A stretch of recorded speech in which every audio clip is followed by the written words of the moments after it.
अच्छा, जब इंजीनियरिंग, कला और इतिहास ये तीनों एक साथ मिल जाएं तो क्या बनता है? आज हम इसी सवाल का जवाब ढूंढेंगे अल्ट्रा लग्जरी मोटरसाइकिलों की दुनिया में। एक ऐसी दुनिया जहां धातु सिर्फ एक मशीन नहीं रह जाती, बल्कि एक बेशकीमती खजाना बन जाती है। तो इस कहानी को शुरू करते हैं एक बहुत सीधे से सवाल से। कभी सोचा है कि एक मोटरसाइकिल की कीमत ज्यादा से ज्यादा कितनी हो सकती है? 50 लाख, 1 करोड़, शायद 2 करोड़। 11 million dollar. इसे रुपए में बदलें तो ये करीब करीब 90 से 95 करोड़ रुपए बैठता है। और नहीं, ये किसी सुपरकार या प्राइवेट जेट की कीमत नहीं है।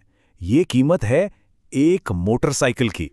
तो फिर सवाल ये उठता है कि आखिर कौन सी है ये बाइक जिसने कीमत के सारे रिकॉर्ड ही तोड़ दिए? चलिए मिलते हैं इस रिकॉर्ड होल्डर से। इसका नाम है नीमन मार्कस लिमिटेड एडिशन फाइटर।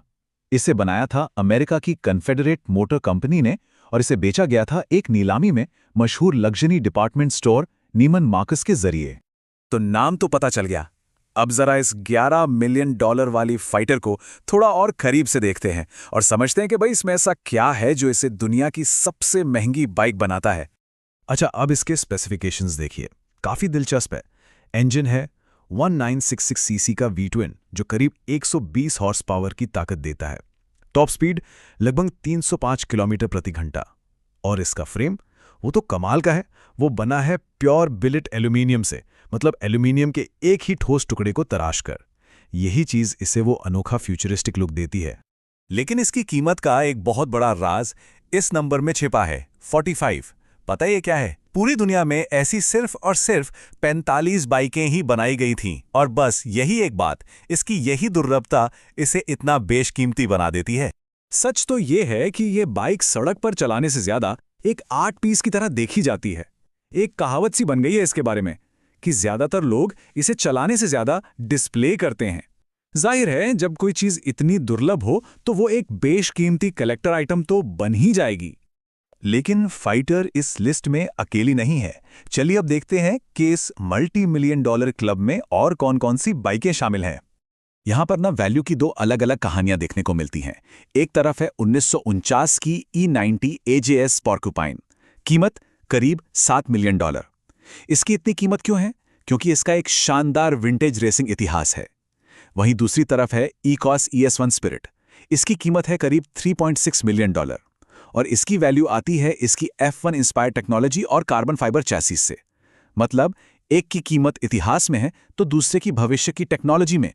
और इस लिस्ट में एक और नायाब नाम है हिल्डेब्रांड एंड वुल्फमुller।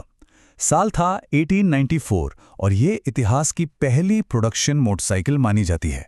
मतलब सोचिए, ये बाइक अपने आप में एक चलता फिरता म्यूजियम है, एक ऐतिहासिक कलाकृति। और इसकी कीमत लगभग $3.5 मिलियन।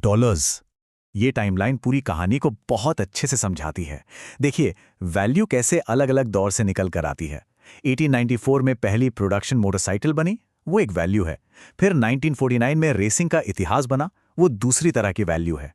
और फिर आता है आज का दौर, जहां ECOS और नीमन मार्कस फाइटर जैसी बाइकें टेक्नोलॉजी और डिजाइन की सीमाओं को ही तोड़ रही हैं। तो ये सब देखकर एक सवाल तो मन में आता ही है कि आखिर इन बाइक्स की कीमत इतनी ज्यादा होती क्यों है। चलिए अब इस एक्सट्रीम वैल्यू के फॉर्मूले को डीकोड करते हैं। तो वो क्या सीक्रेट रेसिपी है जो एक बाइक को मल्टी मिलियन डॉलर का बना देती है? चलिए इस रेसिपी के इंग्रेडिएंट्स को एक एक करके देखते हैं। पहला इंग्रेडिएंट, लिमिटेड प्रोडक्शन यानी दुर्लभता। जैसा हमने फाइटर के केस में देखा, सिर्फ 45 यूनिट्स। कलेक्टर की दुनिया का सीधा सा नियम है, जो चीज जितनी कम होगी उतनी ही कीमती होगी। दूसरा इंग्रेडिएंट, ऐतिहासिक महत्व, जैसे हिल्डेब्रांड एंड वुल्फमुller का दुनिया की पहली प्रोडक्शन बाइक होना। तीसरा, लग्जरी ब्रांडिंग और ऑक्शन की डिमांड। यही वो चीज थी जिसने फाइटर की कीमत को आसमान पर पहुंचा दिया।